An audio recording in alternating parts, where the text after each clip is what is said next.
किसी भी देश की कहानी, आप जानते हैं, सिर्फ राजाओं या साम्राज्यों से शुरू नहीं होती। भारत की कहानी तो इंसानों से भी बहुत पहले शुरू होती है। सोचिए, अंतरिक्ष के घने अंधेरे में अरबों साल पहले। तो चलिए, आज इसी उपमहाद्वीप के बनने की उस जबरदस्त यात्रा पर चलते हैं। तो ये कहानी शुरू कहाँ से होती है? आज से लगभग 4.5 अरब साल पहले। उस वक्त हमारा सौरमंडल बस गैस और धूल का एक बहुत बड़ा घूमता हुआ बादल था। फिर गुरुत्वाकर्षण यानी ग्रेविटी ने अपना जादू दिखाया और इन सारे कणों को एक साथ खींचना शुरू कर दिया।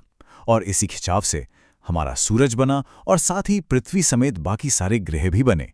शुरू में तो अपनी पृथ्वी बस पिघली हुई चट्टान का एक धधकता हुआ गोला थी। फिर लाखों साल लगे इससे धीरे धीरे ठंडा होने में। जैसे जैसे ये ठंडी हुई, वायुमंडल में जो पानी भाप बनकर घूम रहा था वो बारिश बनकर बरसा। और ये बारिश मामूली नहीं थी, ये लाखों सालों तक होती रही। इसी पानी ने बड़े बड़े गड्ढों को भरा और दुनिया के पहले महासागर बनाए। और हाँ, इन्हीं गहरे महासागरों में जिंदगी की पहली चिंगारी भड़की। अच्छा, तो ग्रह तो बन गया, लेकिन वो जमीन का टुकड़ा कहाँ था जिसे आज हम भारत कहते हैं? भाई, उसकी तो अपनी ही एक अलग और सच कहूं तो एक अविश्वसनीय कहानी है। आज हम भारत को नक्शे पर जहां देखते हैं ना, वो हमेशा से वहां था ही नहीं। जरा सोचिए, ये कभी गोंडवाना नाम के एक बहुत बड़े महाद्वीप का हिस्सा हुआ करता था, जिसे सुपर कॉन्टिनेंट भी कहते हैं। मतलब तब आज का भारत अफ्रीका और ऑस्ट्रेलिया जैसे महाद्वीपों से जुड़ा हुआ था। फिर करीब 12 करोड़ साल पहले कुछ बड़ा हुआ। ये भारतीय भूभाग उस विशाल महाद्वीप से टूटकर अलग हो गया और इसने उत्तर की तरफ अपनी एक लंबी, बहुत लंबी यात्रा शुरू की।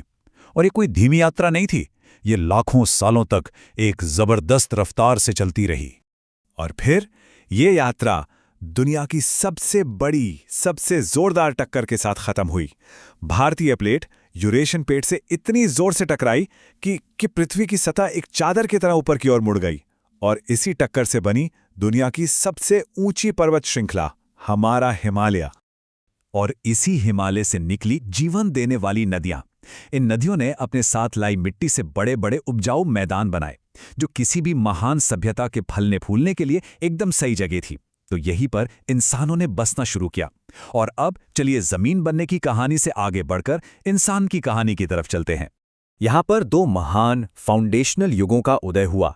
एक तरफ थी सिंधु घाटी सभ्यता, जहां हड़प्पा जैसे इतने कमाल के, इतने सुनियोजित शहर थे कि उनकी प्लानिंग आज भी हमें हैरान कर देती है। और इसके बाद आया वैदिक युग, जिसने संस्कृत भाषा और उन गहरे दार्शनिक विचारों की नींव रखी जिनका असर आज भी हमारी संस्कृति पर दिखता है। ये सिर्फ राज्यों के बनने का ही दौर नहीं था, बल्कि ये महान विचारों के जन्म का भी समय था। इसी दौर में गौतम बुद्ध और महावीर जैसे महान विचारकों ने उस समय की पारंपरिक सोच को चुनौती दी। उन्होंने दुनिया को बौद्ध धर्म और जैन धर्म जैसे नए रास्ते दिखाए, ऐसे रास्ते जो पूरी तरह शांति और अहिंसा पर आधारित थे। तो इन्हीं नए विचारों और छोटे छोटे राज्यों ने मिलकर एक जमीन तैयार की, बड़े बड़े साम्राज्यों के लिए। ये वो साम्राज्य थे जिन्होंने पहली बार इस पूरे उपमहाद्वीप के एक बहुत बड़े हिस्से को एक झंडे के नीचे लाकर खड़ा कर दिया। लेकिन देखिए, सत्ता हमेशा तलवार के दम पर ही तो नहीं चलती। कभी कभी सिर्फ एक जंग, सिर्फ एक लड़ाई एक विजेता को हमेशा हमेशा के लिए बदल सकती है। तो सवाल यह है कि क्या होता है जब कोई विजेता जंग की असली भयानक कीमत अपनी आंखों से देख लेता है। ठीक यही हुआ था सम्राट अशोक के साथ। कलिंग की भयानक लड़ाई में जो खून खराबा हुआ, उसे देखकर उनका दिल पूरी तरह बदल गया। उन्होंने हिंसा का रास्ता हमेशा के लिए छोड़ दिया और बौद्ध धर्म अपना लिया। और फिर अपनी बाकी की जिंदगी उन्होंने शांति और करुणा का संदेश फैलाने में लगा दी। एक ऐसा संदेश जिसने सिर्फ भारत ही नहीं बल्कि पूरे एशिया पर अपनी छाप छोड़ी। अशोक का मौर्य साम्राज्य वो पहला साम्राज्य था जिसने भारत को राजनीतिक तौर पर एक किया। इसके बाद आया गुप्त साम्राज्य का स्वर्ण युग, जिसने दुनिया को शून्य जैसी चीजें दी, मतलब गणित और विज्ञान में कमाल की तरक्की की। और फिर सदियों बाद आए मुगल, जिन्होंने एक बहुत मजबूत प्रशासन बनाया और साथ ही ताजमहल जैसी शानदार वास्तुकला की विरासत छोड़ी। लेकिन देखिए, इतिहास का नियम है, साम्राज्य हमेशा नहीं रहते, उनका पतन भी होता है। तो जैसे जैसे मुगल सत्ता कमजोर पड़ी, यूरोपीय व्यापारियों का असर बढ़ने लगा। और यहीं से शुरू हुआ आज़ादी के लिए एक बहुत लंबा और मुश्किल संघर्ष। ये कहानी शुरू हुई एक ट्रेडिंग कंपनी से, जिसने धीरे धीरे करते करते पूरे उपमहाद्वीप पर अपना कब्जा जमा लिया। लेकिन फिर साल आया 1857 का, और विद्रोह की एक चिंगारी ने पूरे देश में जैसे आग लगा दी।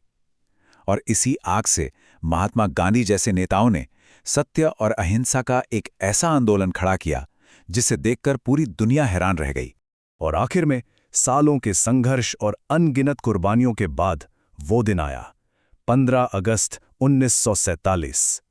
भारत आज़ाद हुआ। ये वाकई एक ऐतिहासिक पल था। लेकिन इस आज़ादी की एक बहुत बहुत बड़ी कीमत भी चुकानी पड़ी। देश का बंटवारा हुआ, और इस बंटवारे ने इतिहास का सबसे बड़ा पलायन देखा। एक ऐसा विस्थापन जिसे दुनिया ने पहले कभी नहीं देखा था। अंदाजा है कि करीब 1.5 करोड़ लोगों को अपने घर, अपनी जमीन छोड़कर जाना पड़ा, और इसमें अनगिनत जानें भी गईं। इतने दर्द और दुख के बावजूद एक नए देश को बनाना था, एक नए राष्ट्र का निर्माण करना था, और यहीं से शुरू होती है एक आधुनिक गणतंत्र की यात्रा।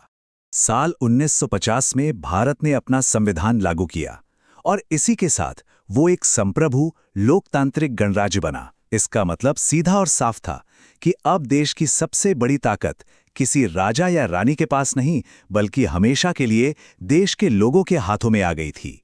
और आज का भारत उसी मजबूत नींव पर खड़ा है। ये दुनिया का सबसे बड़ा लोकतंत्र है, विज्ञान और टेक्नोलॉजी में एक ग्लोबल पावर है, और एक ऐसा देश है जहां सैकड़ों भाषाएं और संस्कृतियां एक साथ मिलकर फलती फूलती हैं। ये एक ऐसी जगह है जहां परंपरा और आधुनिकता एक साथ कदम से कदम मिलाकर चलते हैं। तो तारों की धूल से शुरू हुआ ये सफर महाद्वीपों की जबरदस्त टक्कर से गुजरा, महान सभ्यताओं और साम्राज्यों को देखा, और फिर एक लंबे आज़ादी के संघर्ष से निकला। ये एक ऐसी कहानी है जो 4.5 अरब सालों से लिखी जा रही है। अब सवाल बस एक है, इस महागाथा का अगला अध्याय क्या होगा?